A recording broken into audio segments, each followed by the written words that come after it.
Good morning, everyone. Lovely to see you all out here, bright and sparkly. I was just having a chat with someone on the way, and you get two types of people with these sorts of events. You either get morning people or evening people, and so you're all morning people, at least.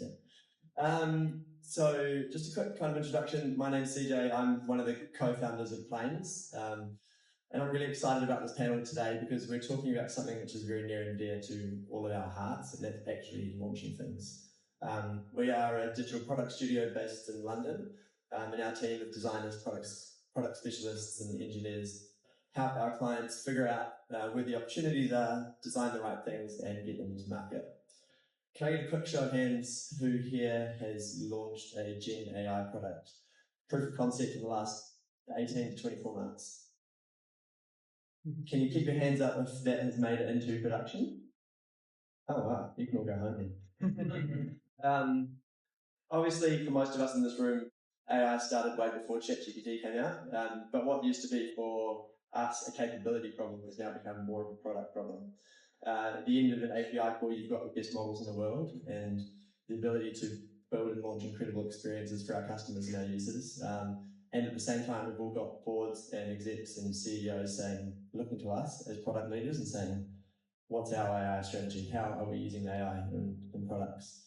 That's led to what I like to call a flood of demos and LinkedIn posts with amazing proof of concepts on it. But kind of 3 years on, we are still all, a lot of us, looking for the promised land. Most of these things don't seem to make it out into the real world, particularly inside large organizations. But today, we're joined by a wonderful panel who've all done that. So what we've got ahead of us here, we've got a quick panel, we're going to have 45 minutes.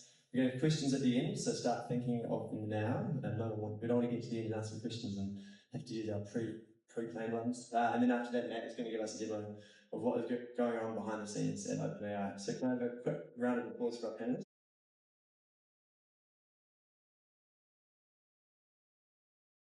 All right, we're going to go left to right. Quick introduction, and then tell us about something that you have launched. So I'm Matt. I lead the solutions engineering team at OpenAI across Europe, Middle East and Africa. What is solution engineering? It's basically the team that is very customer facing. We're ultimately a research lab at our core, developing the best models in the world out of those teams sit in San Francisco.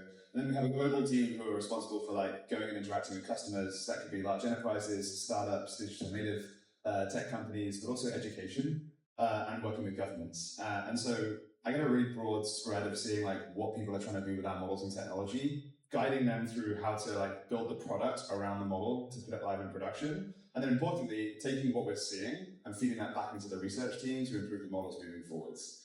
So kind of excited to share some of those experiences today. Awesome.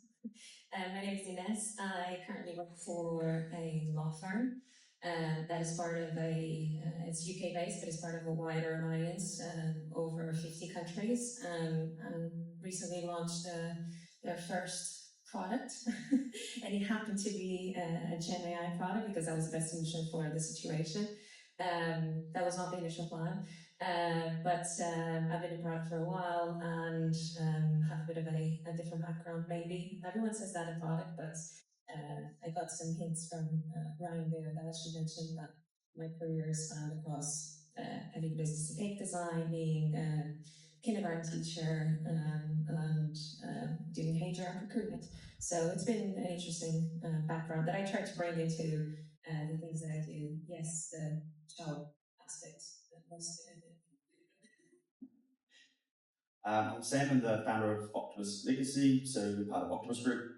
You're in our sister company, Octopus Energy. We're an estate planning firm, so we help people prepare for death. That covers everything from wills, power of attorneys and life insurance. And then we support them after loss, which is mainly through probate, but all the other crap that comes with that.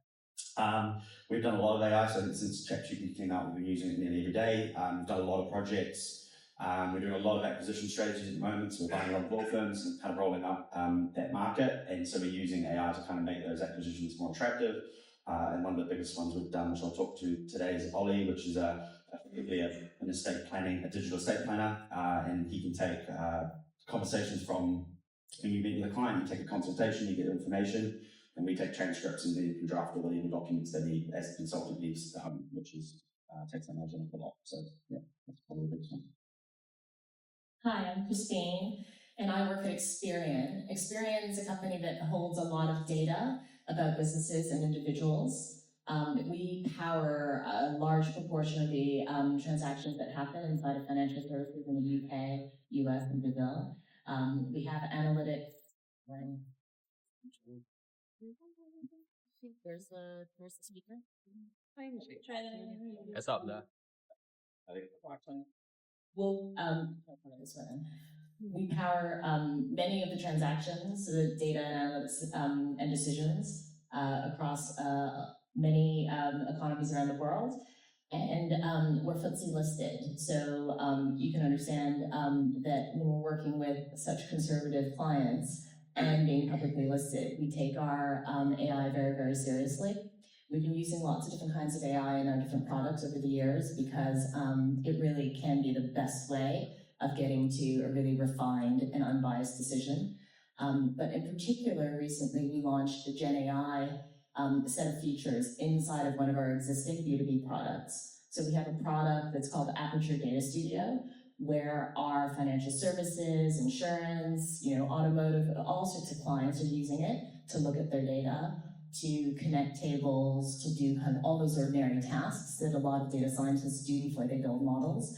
And one of the things we managed to do in there is make it easier for people using the product to get what they want out of it. So less SQL, more natural language, kind of a dream. Right, so starting with you then, Christine, obviously AI is not new at Experian. What foundations did you already have in place which made it easier to deploy AI products?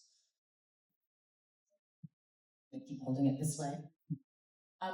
So the foundations were really responsible business, responsible AI, right? So because we have been a data steward and a data processor, those are really the strong foundations for really, really good AI. We always, took our responsibility seriously around handling data, and it's always such a positive when the technology moves along to make that easier, right? There was always model governance and those kinds of things in place already to say, like, just because you can, should you? All those kinds of questions. Experian had long ago turned the sort of gnarly ethical questions into a set of principles, into a set of practices, so that employees can, find their way to doing the right thing. And when it's nebulous, of course, it gets escalated. And so it's exactly the same with Gen AI. But there are different affordances and constraints as a result of making a third-party call to an LLM. And we do need to look at that slightly differently than the other kinds where we're completely in control of the technology. But it's just, another of those things to check, another of those things to go through, and it's not a sort of showstopper, but something out to the market. How well understood by the wider business was that? Like the not having to introduce this idea of AI or not having to learn the data? I think it depends, right? So I always joke that, lots of us were interested in AI for a long time. It just tended to be people who worked in quantitative areas because, most of the models tended to address more quantitative questions. And it's not strictly true, but it kind of felt true. And when OpenAI, put that chat wrapper on a large language model, then suddenly everybody who worked with words was interested, right? So the journalists wrote about it, the policymakers paid attention. And I think that's really just the divide between, the long-standing cultural divide of people who say, oh, I don't do numbers, kind of weren't involved. But I haven't met a person in the UK yet who says I don't do words. And I think LLMs, that's why they're kind of for everyone. Everyone does words. Sam, coming on to you, how did you guys pick which problems to point AI at?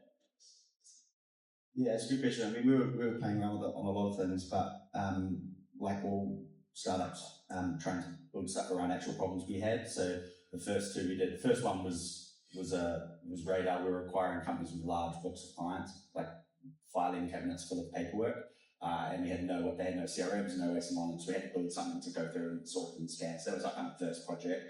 And then as we started to outreach to clients, they were wanting to rewrite their wills, and we just didn't have the team to do that much volume, so we had to use AI. So it was kind of just following the opportunity.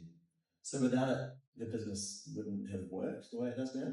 Not maintaining good customer experience, no. So we would have had to, even now we're like a 3-month wait to get your word, which is not good. But it would have just been the time required to get our drafters in front of clients, which is not impossible. And Inês, you've seen lots of startups using lots of products. How was this? How did AI change your discovery and design process with the product you built? Massively. During the intro, I kind of forgot to mention what the product was. So it's essentially it's founded on a huge knowledge base across this 50 plus countries across the world in terms of employment law. And it's a very well trusted source of data for clients. And the clients in this case are legal departments, HR departments in large organizations. And so they are not necessarily people who love words, and people who are very technical with their words are also very cautious about what kind of words they put in front of clients. And so we had our discovery actually ran 2 product discoveries in a way, because we faced a similar problem to yours. The way that this content, this knowledge base was being produced was quite outdated. It would take a whole year to update the whole of the knowledge base. And as you can imagine, with employment law, it's not something that you can just wait a year to find out that maternity leave policy has changed in Germany. And so we also ran part of the discovery was to understand how can we best get this knowledge to people's hands. And the discovery that was really interesting. Like I said, we weren't of the offset. The ask wasn't go away and build me a Gen AI product. The ask was how can we make this better? And the answer happened to be a Gen AI product, and so that's why we prioritize that as a prototype. What if? And so it allowed for the discovery process to be a lot more tangible, because sometimes you get a little bit stuck in the planning bit and the mapping the risks and doing all the stuff, but you don't actually get to test feasibility. You don't actually get to test the other things that are make or break your products. And in this case, the discovery process is the key thing to allow for the prototype to gain legs and to be launched. And I've never seen product market fit so fast in my life. So Gen AI enabled us to get out of the way, because even if it didn't work, it wouldn't have been so expensive as you doing, spending hours building a Figma prototype. We didn't do any of that. We literally built a Gen AI prototype and put it in front of clients, and they have quotes like Christmas came early because we did the demo happen before Christmas, and this is a game changer. And it's been, if this hadn't happened, I wouldn't have had the amount of leeway that I had to put this in actual clients' hands. Are you seeing that with your clients as well, Matt? Yeah, it's funny what you say there about just building a quick prototype. People are often interested to hear about like how does OpenAI build product, given the velocity at which we're shipping it.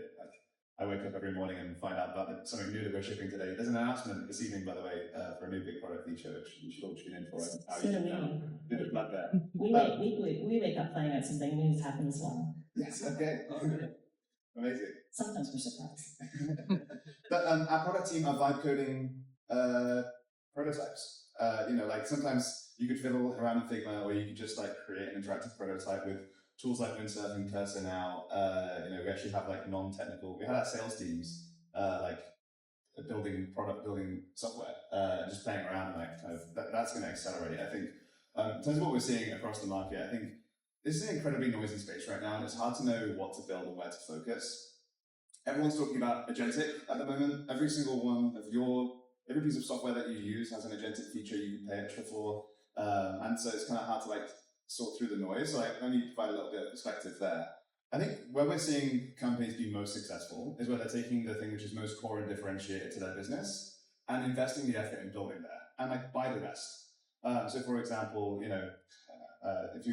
if your employees need to be accelerated with an internal chatbot, you could build your own. Many did years ago when the models first came out, but right now, like the effort of building and maintaining that, imagine taking those engineering resources and pointing them at the thing which is most fundamental to your business. And so a great example of this, I was at a launch event last week with Virgin Atlantic. They're a customer of ours. And what's really core to Virgin's brand is like their people. They're not the size of some of the bigger airlines, but like the human touch and the human experience is so critical to like their differentiation in the market. And so you could think of like, well, we could apply Gen AI, we could cut back on customer service, we could save some money, but they took the opposite approach and said, like, we're going to use Gen AI to actually enhance the thing that differentiates us most. And so they're building this travel concierge inbuilt into the app, which is going to pull recommendations from the actual flight crew who work on the aircraft, right? And present Sarah said, this restaurant in Mexico is great for when you land. The ability to have real voice interactions, which I'll show in the demo a little bit later, with like a human touch. And basically, like they've focused on augmenting what already made their business great and empowering it with Gen AI. And then there's a bunch of areas where like they'll just buy some off-the-shelf tools, where it's like an operational efficiency that they're trying to gain. We're seeing that as a trend across different companies. And so we know that getting the kind of the vibe coding sales team live with I'm pretty committed there. There's a long way between that and getting something into market. Like what things, I mean, Christine, what things did you run into that were maybe surprising your product? Yeah, I mean, well, again, third-party LLM calls and surprises, right? So that can happen at any point along the way, of course, right? And we know that this area is stabilizing and maturing, so we're expecting fewer of those in the future, but also from the users, right?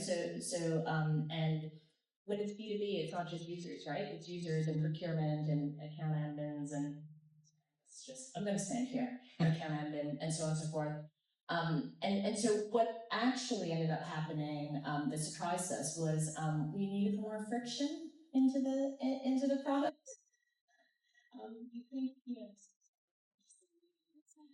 You think, you want something really elegant and automation is so great when it disappears. At least that's what we thought. But it turned out that actually, procurement, the account admins all wanted to see the guts of the thing, right? Oh, it's now writing the SQL for me. Oh, I get to decide what it's going to do. I get to check the 10 steps it's going to use to, remove duplicates or clear out or separate, an email address into first name and last name and so on and so forth. And all these kind of ordinary tasks that we thought we wanted to magic away for the users, they wanted to see all of it, and admins wanted to be able to turn off the feature because there are still companies out there that have policies of no generation, right? No sort of automated generation of code or those kinds of things. And so the kind of degrees of control that they needed meant we had to put clunkiness into something that we could have done much more elegantly. Bit of a surprise.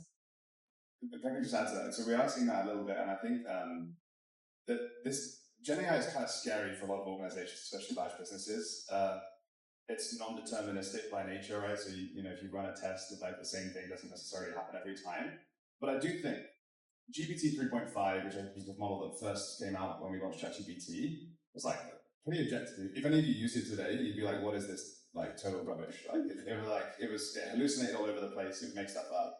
It couldn't give super short responses. I think that actually is burned into a lot of people's minds when they think about Gen AI. And in the last 2 years, we've come an incredibly long way. And don't get me wrong, those problems have not gone away entirely. But I think one of the things that we're kind of coaching organizations when they're kind of pushing back to, we want to be able to switch off all these things. We want to like lock this down for our users. Is like, you almost can't fight the trend. You can't fight against the trend, which is these models are going to get so much better, so much more quickly. You can see it now, like the costs are coming down. So you're going to have to like lean into it, or else you're going to get left behind, is what the message that we're sharing about it.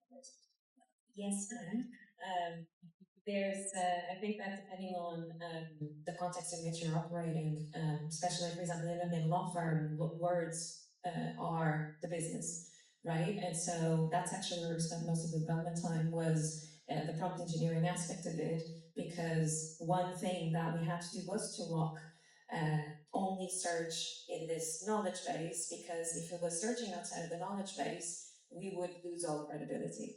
So a lot of the development had to be around that, and then also consider the end user on the other side, how to display and present the answers was also something that we called it answer anatomy. because it was really much to identify the balance between controlling the message that you can't, controlling the experience, which you can't, but give the bandwidth for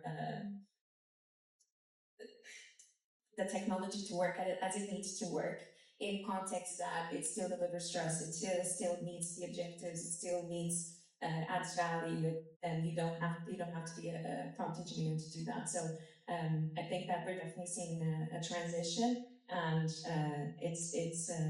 I think that the trick with this is being really kind and understanding and empathetic to the context in which you're operating, because otherwise, I think that you need to really understand what are the levers, what are the foundations, what are the pillars for the industry and the people that you're working with and for, so that you don't limit the potential, but also break trust.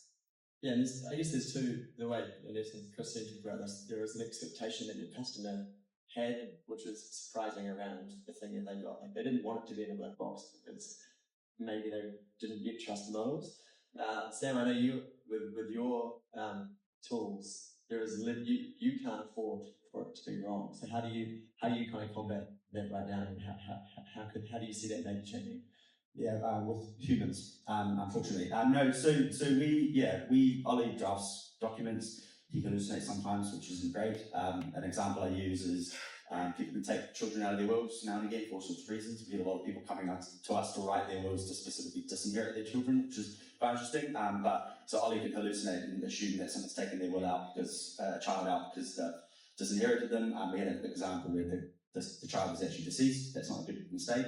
And it's hard for us to know that. So we've put a kind of layer of humans in between it. And I think it's the client trust factor. So if we make a mistake as a human, I think humans are more forgiving to humans. If the AI makes a mistake, they might get quite angry. So for now, we've kept the human layer, which is that are still a lot more efficient. I think as the models get better and better, and probably as the world starts to trust AI more, we might be able to remove that layer. But I think it's obvious that's why pilots are still on planes and they probably don't need to. Yeah, and I think these are all good examples of building products that has the controls, moderation, and is enforcing a level of accuracy. That means you can trust it in high stakes scenarios. Morgan Stanley work closely with us. They've got a tool that they've built for their internal wealth advisors, which generates wealth advice. It's still the wealth manager who gives the advice, but they're kind of trusting a lot in this amazing assistant that they've built. Similarly, we've got a BBVA, the biggest bank in Spain and Mexico. They now have a chatbot built into their mobile banking app, built on top of our models. You can chat with that bot to send payments. I could send a payment to my brother in the app by saying, send Jake £10.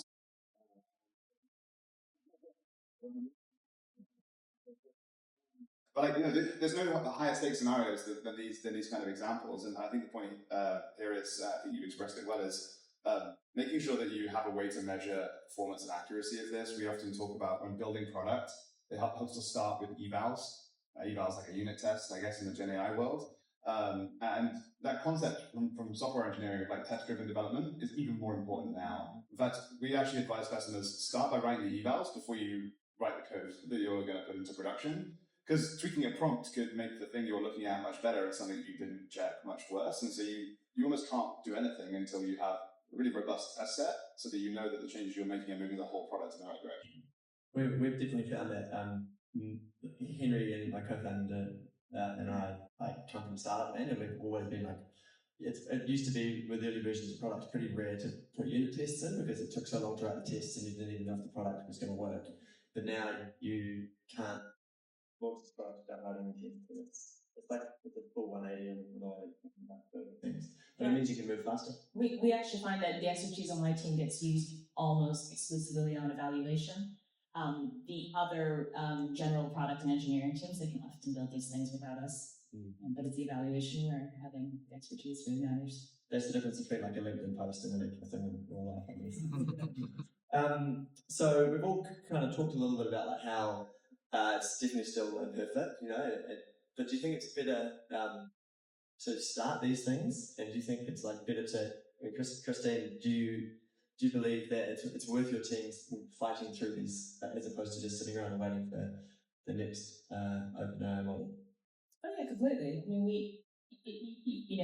we're using all kinds of models. To quote the BBC, there are others as well. The thing we always talk about as a team is we know we haven't found the one big thing. We completely accept that.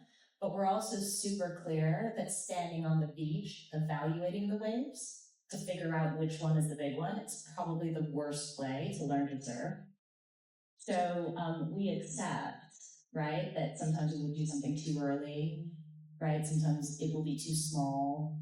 Sometimes, we'll have to do it in a really sort of crafted way as opposed to an engineered way.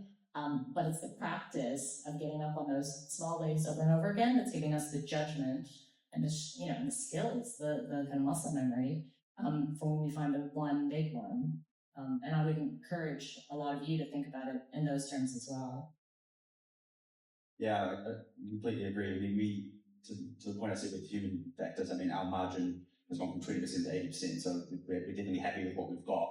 To Matt's point, we still have our equivalent of those advisors giving that advice to clients, but the majority of the back work's done, so it doesn't need to be perfect and this is going directly to the customer. So for us, absolutely, we continue building and hopefully just get better and better and better. With in my case, the way that I positioned this in the organization was worst case scenario, we at least learn how to do product. You waste money, and people were comfortable with that risk. And identifying what the risks are for the organization is really important. So, for example, at the kickoff or at any kind of forums, any kind of chat with wider stakeholders that hold the business responsibility is understanding what is the level of risk that you're comfortable with. Spending money is okay, losing a client because of this, no. And so then you start creating our outline and identifying because you're going to make mistakes. And so it's about managing and identifying those ahead and be clear where your boundaries are. I'd say and to build on Christine's point, in Portuguese we have this expression which is calm seas never make good sailors. And so it's a little bit like that. You have to put yourself out there and be very clear with, okay, this might fail, but are you okay with losing some money? And what would you say? Should I build something if OpenAI is just going to come and eat my lunch? That's the classic question, right? What's OpenAI going to build next and all that, the face all over. I think my life before OpenAI, I didn't touch on. I spent 4 years working at a fintech startup, a Series B kind of Silicon Valley thing. I was one of the first people in Europe. We were building AI software for banks. And when LLMs came out, we were like, okay, this is great, but they only work for text. We were doing document processing for big banks. They only work for text. So we spent 6 months building this very elaborate system to also be able to handle signature detection or checkbox detection inside of forms and stuff like that. And then GPT 4.0 came out, LLMs became multimodal, and you could say, well, it just became a feature of the model, the 6 months of product work. Do I regret that we did that? No, actually, because we learned a lot. I think to your point, the worst thing that can happen is that we learned how to build products. Even though the models then became multimodal, we had built a lot of products around this thing which needed to be built anyway. I think you kind of have to get comfortable with 30% of the code that you write is going to be thrown away. 30% of the product that you build might become irrelevant because it just becomes a feature of the next model. But at the same time, the ability to build products, the ability to write code is just, the cost is coming down so much, the effort is decreasing because of all these assistive kind of Gen AI tools that you can use throughout the entire process. So I love the example of standing on the beach looking at the waves. You kind of have to jump in, get started, and just get comfortable with the fact that there's going to be a high rate of churn on the stuff that you build. But the trend line will be that you build lots of amazing products. And building context of that as well. Sorry, just to build on that, just building context of that, right? So nowadays it's impossible to think about monoliths as a code base, right? So if you know that, okay, there's a high risk that the model is going to change, well, there's a modularity that needs to be thought of ahead of time. So it's a little bit looking at the landscape of everything that needs to be about a person and have applied that mindset across all the different pillars. GPT-5 is going to be amazing. I've been using it this week. It's it's a feel the AGI moment. We have this phrase internally. We call it feel the AGI. It's when you see something amazing that changes your perspective on what the future's going to look like. And that's been one, so it won't be much longer, and I'm excited for us to share that with you guys.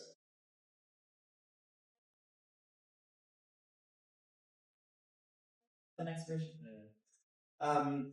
We're going to go into our kind of last questions in a second, so I'm just going to remind all of you about that. Start thinking about your questions, please. Starting with you, Sam, what's one thing that you think every leader in this room should get right from day one? I think basically what we just discussed, to the point of get used to building products quick. I mean, the speed at which you get product to market now it's like transformed massively to Matt's point. If you're going to get disrupted and it takes you 12 months to build something, that's a problem. It's 2 weeks and who cares, right? So just change that in your business instantly. Is the speed at which you can operate, and engineers using AI to develop as well. I mean, I think 30 or 40% of our code now comes from AI, and just embrace it because it's going to change rapidly. And if you're still debating certain things like that, I'd say leaders have to make that decision. They haven't made it. Most people have probably made it, but has the rest of the Octopus group taken that attitude as well, or have you guys been sort of like? yeah, we were quite lucky. I don't know if many people know much about Octopus Energy, but behind Octopus Energy sits a product called Kraken, which is huge, and it's spun out into its own business now. That was using AI before AI was a thing, and so for me, I didn't have to pitch anyone AI. They were asking me to use AI, so OpenAI was the best thing that happened to me. So I had to go hire a whole bunch of engineers to build an LLM. So yeah, I didn't have to. It wasn't hard. What about you, Inês? It's actually a very good point. I'd say that we were really, really quick from prototype acceptance to launch at an international conference. It was lovely. And I'd say that the sequencing of events is a lot faster. So we were at risk multiple times of having product ready, but billing, invoicing systems were not ready. Compliance was not ready. The terms and conditions were not ready because it was just too fast, and the organization was not necessarily had any kind of prior experience to product. And so my playbook was a little bit thrown out of the window because we had to rope in a lot of stakeholders a lot early on in the process, and keep thinking and kept saying, well, we don't know how this area specifically is going to be solved, because we were still building. There was always a lot of moving parts at the same time because of the speed that we encountered with developing products. So I'd say that there's definitely needs to be some thoughts around, especially larger organizations. How do you make sure that you don't stifle the product build aspect and then the product culture aspect, I'd say. And get you on board early days. Well, yeah, and I think that if we did not have, at the same time, invested a lot in making sure that we had enough traction with clients and their feedback, which was enormous, and that urgency of a launch, it has to be ready for this international conference, I'd say that this would have stifled a lot of the product launch. So it's not just to say, brilliant product, brilliant product people involved. It's also to think, you might need a bit of help from your clients, customers, users, but also some urgency in terms of we need to get this out, and foundation layer is okay. Matt and Christine, this one's going to be for you. I'll go to you first, Matt. If you had to bet on one AI trend or approach when you what would it be and why? One trend that's better. I think it's the trend that is already happening. There's two trends. Let me put it this way. The pace of model intelligence increasing and the pace of the models getting better is accelerating. It used to take a year from GPT-4 to GPT-4o, that big leap took a year. And then within a few months, we released a few more snapshots of 4o, the first reasoning model. The start of this year, I think there was a 3-week period where we released 5 new models. And that trend is continuing. You'll see that from us again through the second half of this year. So if you're trying to work on something today that doesn't quite work, the model's not quite smart, that doesn't quite get it, give it a few months, there'll be another model, and just trust in that trend. The other trend, which I think doesn't get spoken about a lot, is cost. Costs are coming down astronomically. From GPT-4, when we first released it, to that kind of similar level of intelligence today, is 99.9% cheaper. per token on the API. Just a month ago, we slashed the price of our best frontier model O3 by 80% overnight. And so again, like sometimes you'd be building a product experience thinking, well, like I can't do this, it's not economical because like these models are too expensive today. Again, there's like trust in that trend as well. And this intelligence increasing, costs decreasing means that by the end of the year, you're going to be able to build things that are kind of unimaginable right now. I mean, agents, obviously. We're following this really closely and experimenting internally with different kinds of, different levels of autonomy, I'll say. And I think there's a lot of nuance in that, 0% autonomy, 100% autonomy. And agents sort of as a term encompasses all of that. So when you're looking at the LinkedIn posts, you can always think critically to yourself, okay, what proportion of autonomous are we talking about here? And what would I want to do as a product person? So we're really paying attention to that. And I think actually the companion technologies to go with agents are really, really incredible. And so I think the thing to look at for the best implementations are probably going to be a mix of technologies. Yes, to get something out quickly, you can just go straight to, one model, one LLM, and they are improving quickly. But I think for kind of robustness and stability and all those kinds of things in the kind of medium run, you probably daisy chain a few things together. Interesting things like agents writing, the first version of something, writing a code, and then it being kind of run deterministically after that. Some of those are really, really powerful for 2025. We probably won't stay there forever, but I think that's one of the trends to look out for in this interim period. When you guys are looking at Experian, have you had to adjust the lens through which you evaluate these projects and the responsibilities? Not really. Good product and good business is not changing as quickly as the technologies used to get there, right? So doing right by your customers, making money when you add value, not through breakage or cheating or whatever, those things, yeah, sure, they express themselves differently in lines of code. But the truth is, yeah, those kind of principles and then the kind of the actions people take around it, they change kind of generation to generation, maybe in 10-year chunks, what's considered good, but they don't change within a year, not at all. Cool. It's nice to wrap. Have we got some questions in the crowd?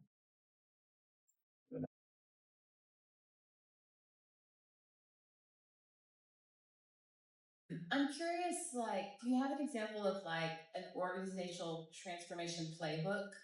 I think back in the days of a labs team that goes crazy and does something wildly disruptive to bring the thinking and expertise into the business. Or my CEO messaged me last night saying, we need to have an AI week where we do nothing but AI and we think about each of our jobs. So I'm just wondering, as you've experimented and adopted these solutions, what's a good playbook or proof of concept or radical playbook? Maybe I can give a high level answer to that. I'd love to hand it to one of these guys. I spend a lot of time advising companies on their AI strategy and how to get this right. And I think there are two levers you have to pull at the same time. The first is just org-wide employee AI literacy when it comes to AI. If every single person in whatever their role, I think to the question earlier about you could build a product fast, but if procurement are then going slower, you kind of get stuck. It's everyone needs to be experimenting, tinkering with different chatbots, with different AI tools all of the time. That's just a foundational substrate required. Then the second thing is I think you do need a level of leadership buy-in to have a bit of vision and an incredibly ambitious strategy. So I'll give one example. I work a lot with banks. Someone will say, well, our client advisor spends a lot of time preparing for meetings, so we should automate the meeting prep for the client advisor.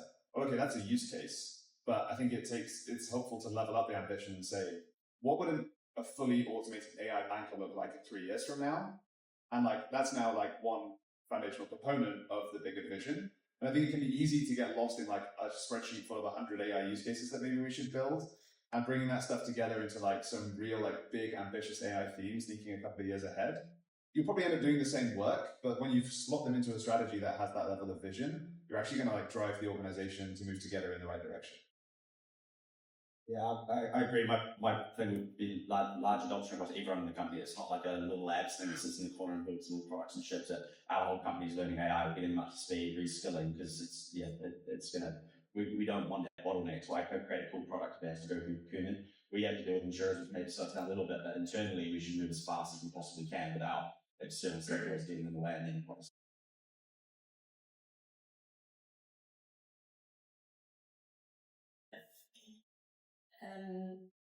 I'd say that there's a couple of things. Like, to build on your comments, definitely. I don't think that, and this has happened with product a little bit over the years, right? It's not you get a product person and a couple of developers and a designer, you have a product team. We do product in our organization, but you have never changed your strategy, you haven't changed ways of working, you haven't changed anything else.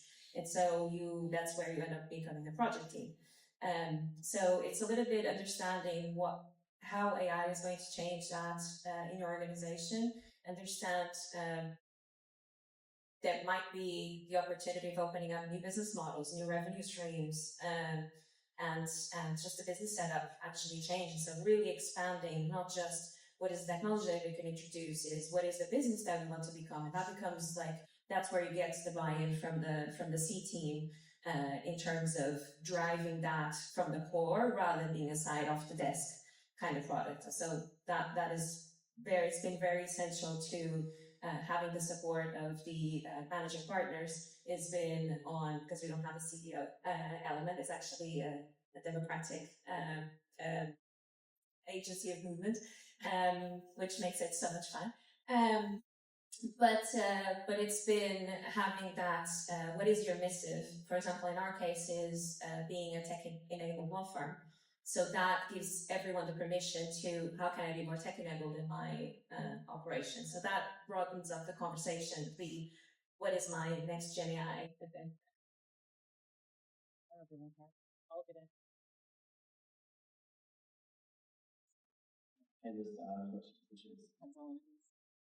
First of all, thank you. This has been really amazing and some great answers there. I think, Christy, you touched on it. One of the issues I've seen quite often going from proof of concept to full-fledged product with AI is the costs, tokens, context, memory, storage. You can do it at a prototype level, but then it just exponentially gets bigger. And one of the big issues always is the CFO asking, how much is this thing going to cost to run, to maintain, to scale?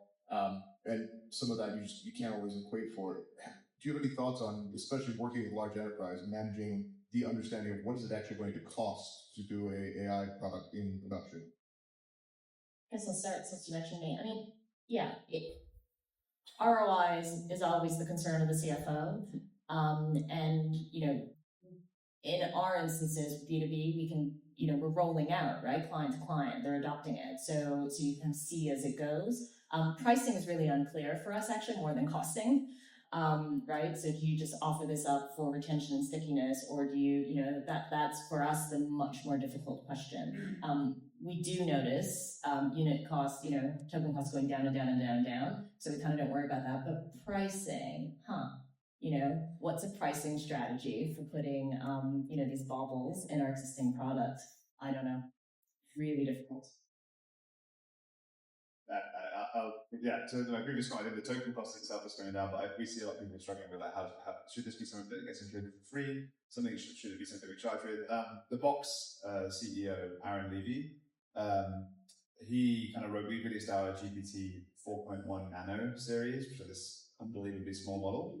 And it was at that moment he did a post, another one of those LinkedIn posts, where he kind of said, this is the moment now at which we can offer this for free to everyone that's just rolled into their existing account. And so there's always going to be a range of intelligence, different kinds of features you can build. If you need one of the, high-powered Ferrari kind of reasoning models, then there's definitely cost implications. But there are some really, really low-cost options, more than 100 times cheaper models, which won't be able to do complex reasoning maths or write a legal text, but can actually enable you to offer a Gen AI experience kind of sprinkled across the app without those extra costs. But again, trust the trend. The costs are coming down so much. By the time you started building, from when you get to production, you should expect the costs to have changed again already. It's hard for CFOs to internalize that, though, given how kind of planning takes place. I can just add that it's been really fun explaining what life use is to CFOs and managing partners in terms of overseeing what kind of mistakes, in case you don't know what life use is. Anyone Can I proceed? Yeah. Speak with Tim, he's in the back, he knows what life is. But it's been really interesting because it's not just the tokens, right? It is, when you think about production, you already need to think about a few other bits and bobs that you wouldn't necessarily think for the prototype. So, even from product analytics all the way to listening and understanding what kind of monitoring systems for AI, the product, and everything else. So I think that there's definitely a normal business case that you can put together. There's definitely ranges that you can speak to and create some sort of estimates based on that's similar to what you do in product today, right? So if it's on a token basis, you know more or less how much usage the product would have today, and so you can create some pretty interesting estimates based on what the token price is.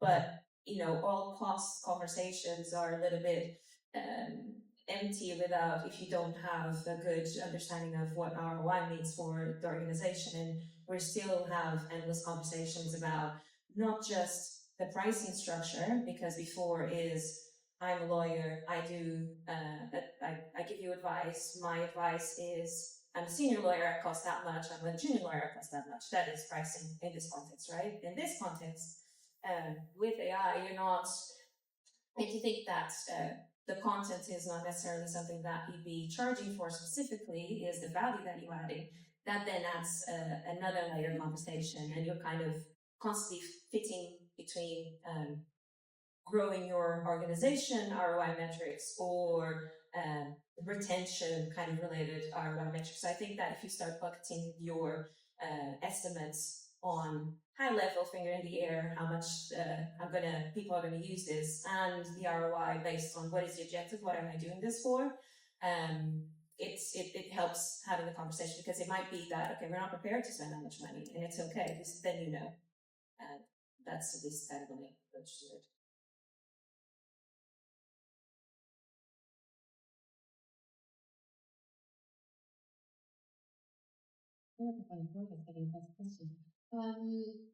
Okay, so I want to dig a bit deeper. We've spoken about broader business transformation and stakeholder management, and that helping expedite getting things out to release, and how important it is to not spend a year, but to spend 2 weeks. However, compliance, and I want to take the example of agents here specifically. So in the good old days when we were working predominantly deterministically, I think a lot of organizations have kind of got their heads around that, and we're kind of mapping deterministic workflows.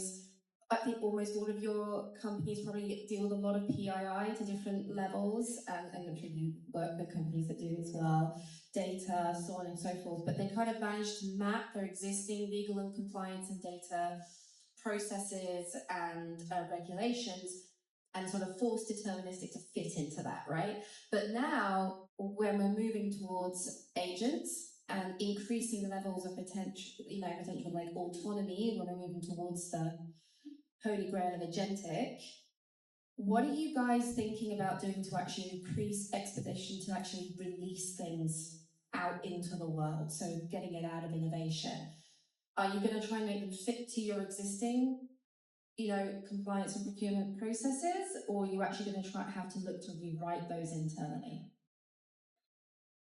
I guess I'll go first. So the thing about these processes and policies is that we're always stretching them, right? So kind of the best day for the second line of defense in our business is when they're brought a proposal to change the acceptable use, to change the policy.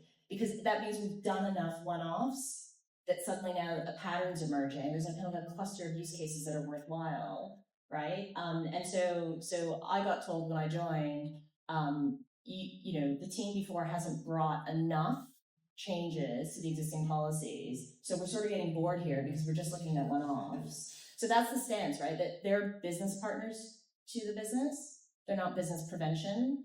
And so that's the question. So the data privacy person's like, okay, great. So someone's coming along with a stretch to the existing thing, and now I get to figure out, whether it meets regulatory requirements and whether it safeguards our future. So their stance is, that they've got that 1 foot forward for us. So that's got to be cultural, right? Like I didn't build that when I joined. That was waiting for me when I arrived. We work with a lot of organizations, and I often find that like putting a ChatGPT license in the hands of all the compliance, legal, IT security teams like helps a lot, because that's my point earlier. The familiarity that they have with the technology, even just for their own personal use, then can impact a lot how they think about regulation. On PII and things like that, at OpenAI we have like European data residency, we offer zero data retention modes, so there's all those kind of like enterprise controls in place. But I want to come back to my previous point around evals, because I think like the answer to your question really is that, and if I just expand slightly on what I said earlier, evals is basically, because it's a myth, I think, that you can't predict how these models are going to behave, that they, because they're non-deterministic, that doesn't mean that they're random. And it means there actually are ways that we can constrain them. There's two ways to do that. One is like component-based evals. So let's say my agent needs to run a search across my database of legal texts to find like, the relevant case law. You could like eval just that thing, right? First of all, did the agent run the right search query? Did the right results come back? And based on the results that came back, did the agent produce the right answer? There's 3 tests you can write there. And then you can times that by 10 scenarios. And like, you need to do that across the entire surface area of the agent that you're building. I'd say that people spend as much time building evals as they do building products. More. And more. It's maybe the most time consuming thing. But it's so worth it, because once you have that test harness set up, your teams can move incredibly quickly. And when you go speak to your compliance teams and they say, how can you trust this in production? The unhelpful answer is like, well, how do we trust Barry, who does this today? He's also non-deterministic. But that often doesn't get you very far. So the better answer is like, look at all of this data and testing that we've done. And you can use LLMs to evaluate the agent, right? We call it LLM as a judge, which means that you can like run those tests automatically without having to check them as a human. But this is a new skill. This way of building software didn't exist previously, and so like the teams that are doing this really well are moving incredibly quickly. No, I just agree with compliance. We're regulated by the FCA and the SRA, so we deal with 2 regulators, which is always fun. But the regulators are actually moving at a good speed as well, so they're not sitting back and watching waves. I think SRA's just regulated its first AI-only law firm, so they are moving as well. I think internal stakeholder compliance management is show them the data, it's more accurate. As you grow and teach it, learn it, and train it, it's going to be better. So internal data from actual work is going to convince compliance, for sure. I think there's also, just to cap things, there's also a very interesting element in terms of vision and making sure that the product vision is well known across the organization. For example, in our case, one thing that I was quite a fan of was this is never meant to be a replacement for a lawyer. This is meant to be an enhancement for your legal external counsel experience. And so that helps you write the compliance accordingly, because we're not skipping the steps where you have to do 1,000 compliance checks before you speak with the lawyer. And having those conversations is really important. And just to kind of maybe shameless plug, like some of the lawyers that we had the pleasure to work with were essential for us to get this in the hands of clients. And so we can look up the law firm, Silkin, because they do have very practical and pragmatic lawyers, and that made a huge difference. And compliance like process, right? So in regulated environments, you often listen to random calls to make sure that people are saying the right things on the phone. Now you can listen to all calls. So that's a good thing for compliance. And you can say, well, rather than listening to 1 in 10 calls, we're listening to 100% of them. And this is the feedback from your calls. This shouldn't have been said. This was said. So I think it can be an asset to compliance. If you show them that, they want to use it. Last question.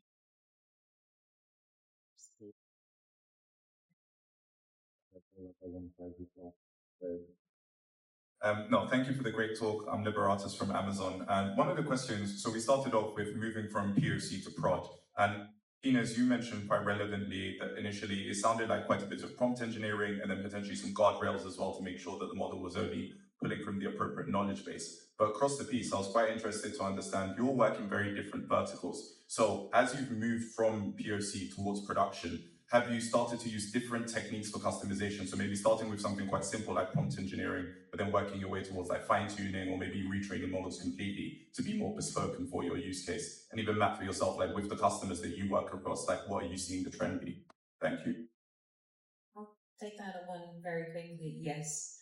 And that has been, if at some point, if I ever write a book about any of this experience, it will be very much about the model. And it's really interesting because we have to reflect a lot on this because we introduced the idea of, I think someone was asking a question in terms of like the business setup, and sometimes it might be easier for you to just set up a new organization altogether to ring fence a little bit and protect a little bit from the compliance is also like a good technique to think, and a good approach to think of. And so on the back of that, we have to think about R&D techs. And so we had to identify that this was actually something, a different approach and a very bespoke approach at the same time, but would increase and advance the way that we do Gen AI across industry, not just in legal. So it's really interesting to reflect on the patterns that we saw that weren't in use before. And so, yes, definitely, I'd say that talking about Gen AI as a broad thing is actually detrimental sometimes, because once you start applying it to the context, you really identify, that's where you find the product market fit, and that's where you do from prototype to prod, because you really, really are adding value to that client experience. You are really, by doing the prompt engineering, really, really bespoke to that scenario, which you know what it is, you know the use cases, and so you can really, really invest your time in that. But also, you know the people who are going to be using your product, and so even though it's not deterministic, you can still say, okay, they will always want a summary, they will always want a table if you have a comparison question. And so you can start designing things in a way that is quite flexible, but still serves the customer user client at the other end. Yeah, I agree. I mean, one of our biggest problems was we have a 50-page instruction form that humans write on, so it's a handwriting. So we're trying to get handwriting into drafting, which was our biggest problem. I think when we started, it was about 75% accurate. Now it's at like 92. So yeah, constant iteration, constant changing. Also, what we're using to read, or like we try to Google OCR, all sorts of things to work out. So it's not just get it out and then improve it. Internally, there's also external providers you can use as well. So it's constant iteration. Yeah, getting it to product market fit is never really there. You always improve. Sure. I think anyone coming from like a classical machine learning background, their first thought when the model's not performing is like you need to fine tune something, right? That's like what we were doing as soon ago as like only 3 or 4 years. When your solution's not performing, there's like usually 2 reasons why. One is the model's not following instructions correctly, and the other is the model didn't have the right context. And so like there's kind of like we do a lot on this. I have a chart for it, but if it's instruction following is your problem, then it's prompt engineering that you want to do. And then if it's context problem, then you need to do RAG and ground the model in other data. Once you've exhausted both of those routes, then fine-tuning starts to make sense. And what's really cool these days, I won't dive into it right now, but at a high level, there's like supervised fine-tuning. That's basically fine-tuning how the output should look, tone, style, kind of language that gets used. And there's reinforcement fine-tuning with this new era of reasoning models, which is like teaching the model how to think through a problem. Incredibly powerful. I work with ARM, the semiconductor like design chip company, like reinforcement fine-tuning for them, how to think through optimizing like the next computer chip they're working on for these specialized domains. Like the same is true for legal.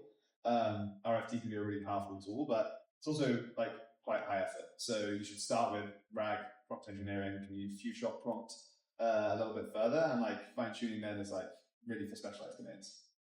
And continue doing it. We have weekly calls on AI improvement based on feedback, based on people continue using the product and create patterns, and like it's the never-ending story, really. Cool. That concludes the panel part of this.